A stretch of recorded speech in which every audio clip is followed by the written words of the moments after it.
Bismillahirrahmanirrahim. Assalamu alaikum, dear student. I am Miss Safia, and today's topic is concept of abiogenesis and biogenesis. Biogenesis. Men had believed since ancient time that living organisms, both plants and animals, rise from clay, earth, and other non-living matter, not from pre-existing parents of their own kind. This was based on such observation as the growth of maggots on a pieces of bread and the appearance of maggot on dead bodies of the animal.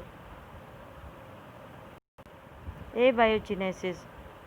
Aristotle believed that fish, frog, and aquatic insects spontaneously develop from the mud. These all believe that living being can spontaneously develop from non-living in the term of abiogenesis. Reddy experiment. Reddy performed few experiments which lead to the concept of biogenesis. Reddy experiment number 1. Some dead snakes were placed in a box. It was noticed that flies gathered around that snake.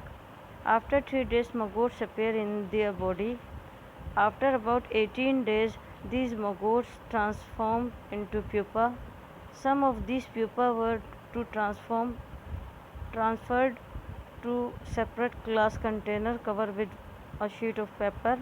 After 8 days, a fly emerged from this pupa, and all flies are similar to those visited to the body of the dead snakes.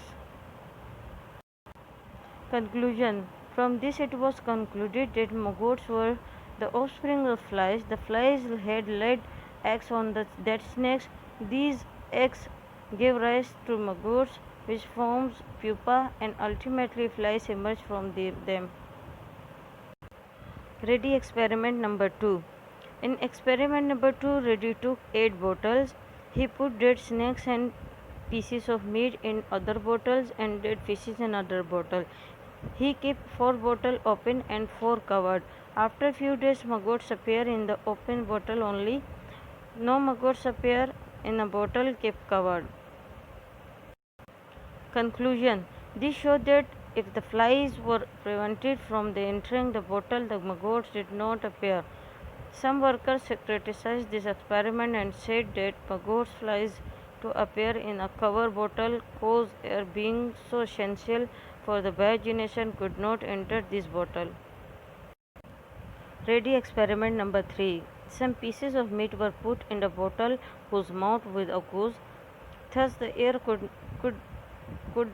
enter the bottle while the flies remained out. Again no maggots appear on the pieces of meat. After many days, in spite of that fact, the entry of air was possible. Conclusion. These experiments prove evidence supporting the idea that only living beings give rise to the living being. Thus, the concept of biogenesis is correct and abiogenesis is wrong. Home task. Question number 1. Write down the Reddy experiment with conclusion. Question number 2. Distinguish between biogenesis and abiogenesis. Thank you.